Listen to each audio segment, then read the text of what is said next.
Sveiki draugai, labą dieną. Šiandien esu tokioj gražioj vietoj. Punios šile yra čia tokia ąžuolų alėja. Ir čia ąžuolai auga nuo... Jų amžius yra tarp 300–500 metų senumo. Ir čia yra apie 3,2 hektarus ploto šitos alėjos. Ir dar vienas įdomus dalykas, kad visi šitie ąžuolai yra pavadinti mūsų karalių kunigaikščių vardais pagal nuopelnus. Čia kitoj Nemuno pusėje, prie pat Nemuno. Ten toliau Nemunas už manęs matosi. Ir kitoj pusėje Nemuno yra Punios piliakalnis ir čia tikriausiai kažkokia tai vieta, kiek supratau pagal užrašus, kad šita vieta yra nedirbtinai apsodinta, tiesiog šitie ąžuolai auga ir jie yra saugomi. Tačiau ne apie tai.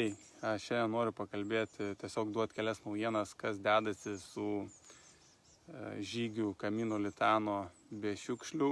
Ir geros naujienos yra tokios, kad mes esam jau 3, kurie eis visą kelią, visus 500 km.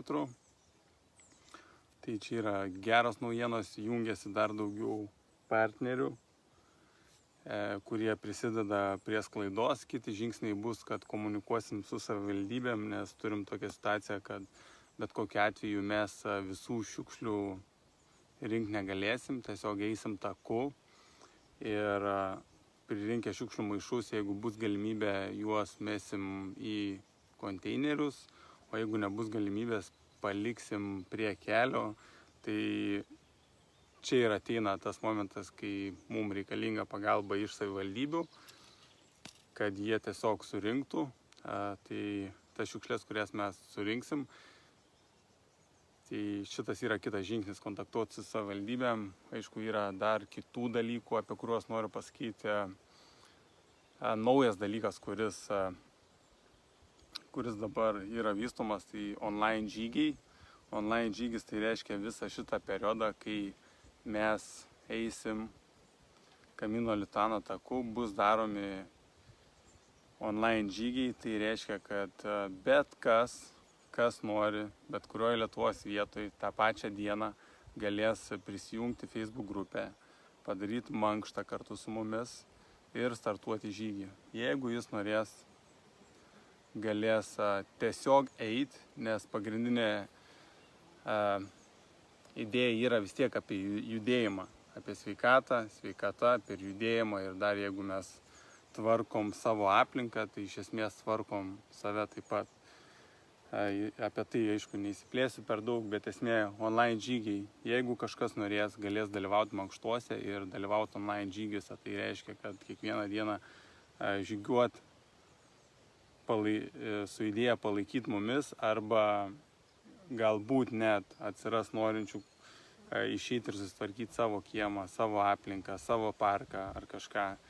Ir mes iš tikrųjų galim būti įkvėpėjai. Dabar yra vasara, po šito karantino tokios aplinkybės, kad mažai kur mes judam, turiu omeny, kad užsienį. Ir galim sau leisti pabūti Lietuvoje ir galim sau leisti sutvarkyti Lietuvos ir parkus, ir miškus. Tai būkim įkvėpėjai kitom Europos šalim, o galbūt net visam pasauliui. Tai ačiū Jums už dėmesį. Jeigu kažkas norit prisidėti prie šito projekto, nes čia užsisuko iš tikrųjų toks geras judėjimas, ir jeigu yra noro prisidėti kažkaip, galbūt norit pakoreguoti svetainę, prie grafikos dizaino prisidėti, prie dar kažką, prie kontaktavimo su savivaldybėm.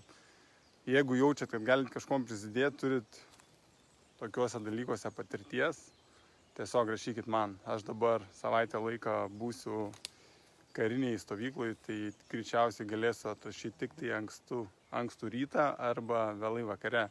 Tai lauksiu Jūsų žinučių. Ačiū už dėmesį ir iki.